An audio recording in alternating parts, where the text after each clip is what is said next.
but we will not continue to spend Americans' tax dollars to a lawless agency headed up by an out-of-control cabinet secretary until there is more accountability. Democrats are focused on keeping our community safe and making life more affordable to the American people. It's time Republicans finally join us in those efforts. Vice Chair Ted Lieu. Thank you, Chairman Aguilar. We have an affordability crisis in America. Americans are drowning in bills and in debt, and we know grocery prices continue to increase, the cost of everyday items continue to increase. One large reason is because of Trump's tariffs, which are increasing prices. And what are Republicans doing? They're putting into a rules vote that we can't even introduce bills to challenge Trump's tariffs.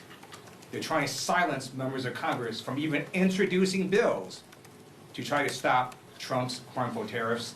Any Republican that votes for this rule owns the consequences of these harmful tariffs, which are increasing costs. Now I'd like to talk about why Howard Lutnick must resign. Howard Lutnick knew Jeffrey Epstein was evil. I'm just going to read you some of what Howard Lutnick said in his own words. He called Jeffrey Epstein the greatest blackmailer ever. He said that when he and his wife visited Epstein's house, Epstein showed him a space to, quote, get a massage. Lutnick said they get a massage, that's what his MO was, get a massage, and I assume that was on video. This guy was the greatest blackmailer ever, blackmailed people, that's how he had money. And then he gets weirdly close to me, and Epstein says, and the right kind of massage. This then caused Lutnick to say to the American people in an interview, quote, we'll never be in the room with that disgusting person ever again.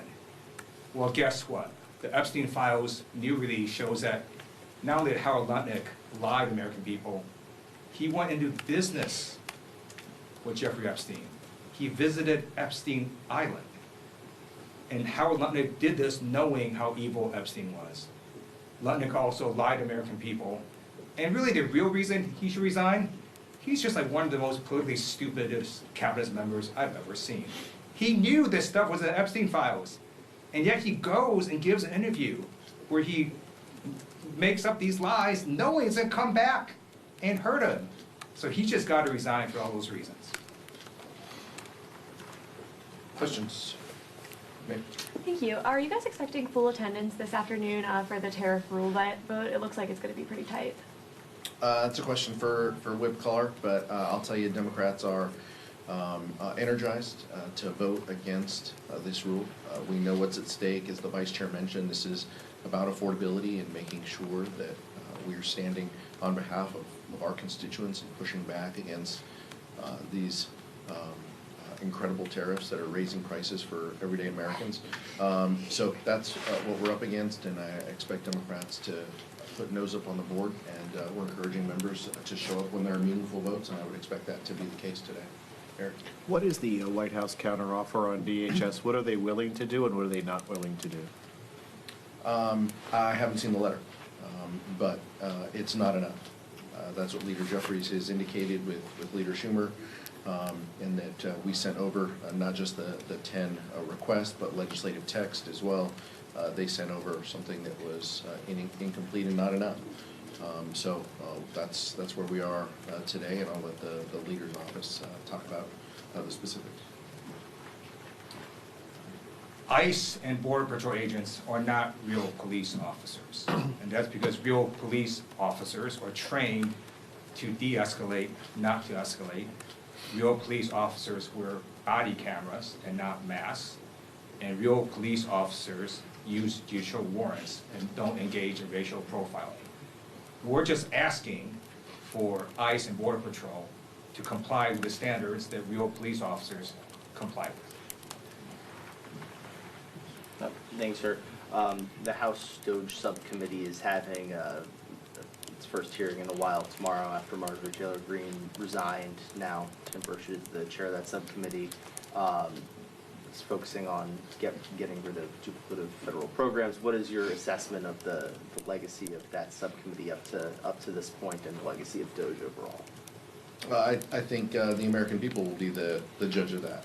They've already spoken out, many of them at the ballot box recently. Also, I think significantly the constituents in Virginia have spoken out about the impacts of DOJ. And so I think Republicans know this. I think it's incredibly unfortunate that we are losing good federal workers who want to provide basic services to people across this country. And oftentimes, what DOJ has said they did versus what they actually did just don't align. And so I hope that that is also part of what they review, the promises that they made and what they have said that they cut versus what they've actually cut.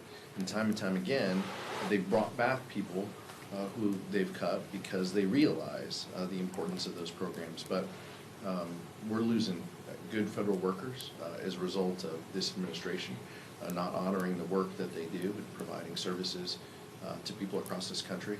That's the unfortunate lasting legacy of DOJ. Mike? Thank you, Mr. Chair. I want to go back to the tariff vote.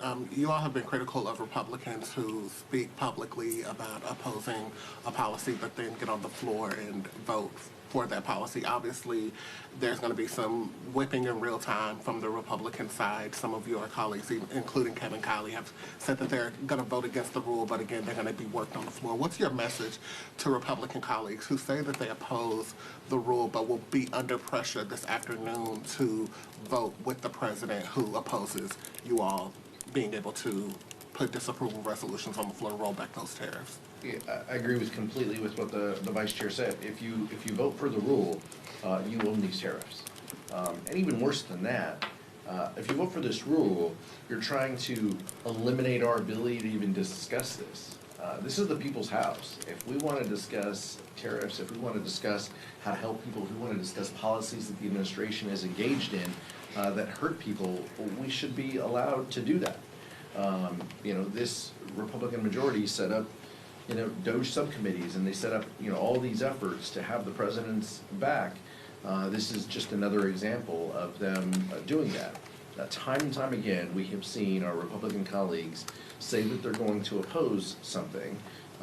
They tell you, quotes, that they're going to oppose something, and then the vote opens, and, an hour later, they end up caving for some pinky promise that they received from the speaker and the leadership team.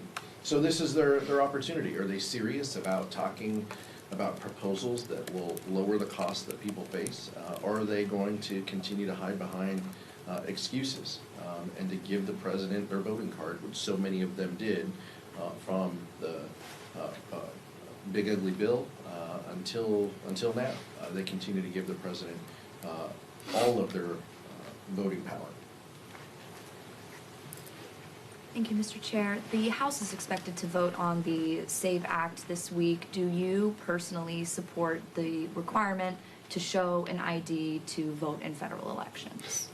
I think this is incredibly problematic, and this bill actually became even more extreme from what you're talking about is a SAVE Act, but I think what you mean is the Save America Act.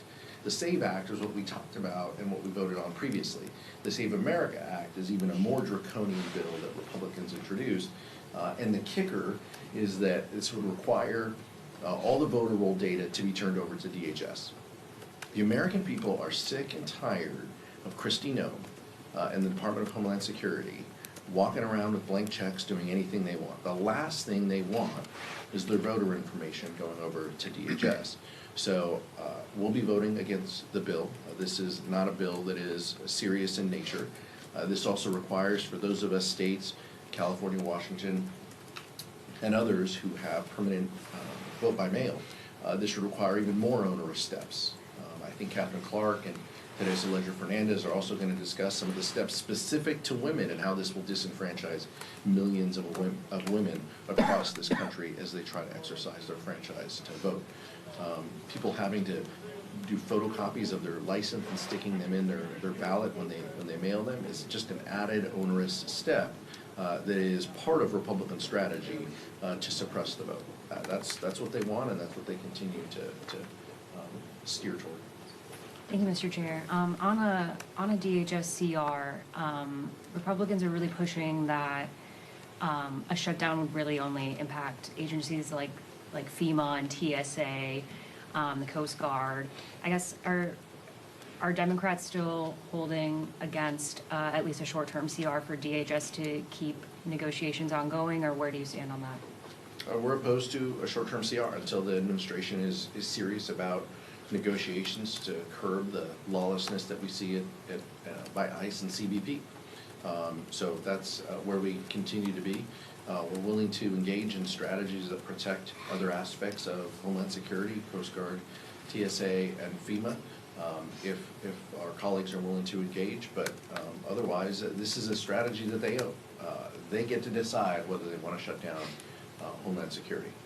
They get to decide whether they want to close these, shutter some of these agencies and the work that they're doing. That's their decision. That's not on us. Last one. Mr. Chairman, in regards to the GOP counterproposal, I know you said you didn't see the letter specifically, but do you have any indication that Republicans are open to some of the body camera demands that you guys have made? Public reporting that we read mentioned body cameras, right? Kristi Noem said body cameras in Minnesota, is the vice chair mentioned. Why are we just saying Minnesota? Why can't they actually say body cameras for every individual?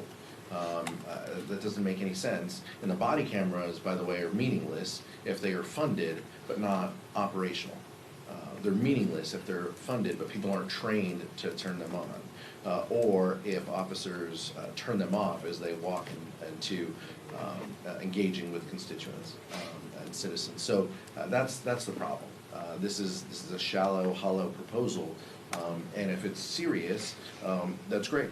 Then we will work with them on language to implement it. But I didn't see any language from Kristi Noem other than they're open to body cameras in Minnesota. If they're willing to engage, they can send language over, and we're happy to review it. And that would be one of the 10 items.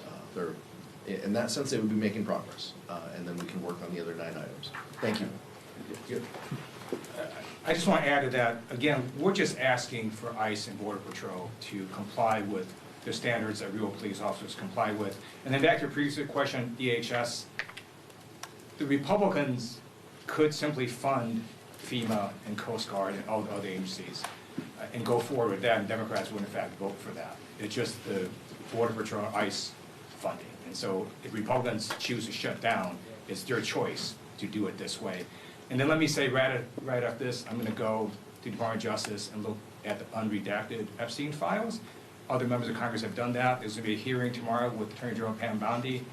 If any person mentioned in the Epstein files, whose name is currently redacted, would like to get out in front of this and disclose stuff, they may want to do that before the storm hits. Thank you.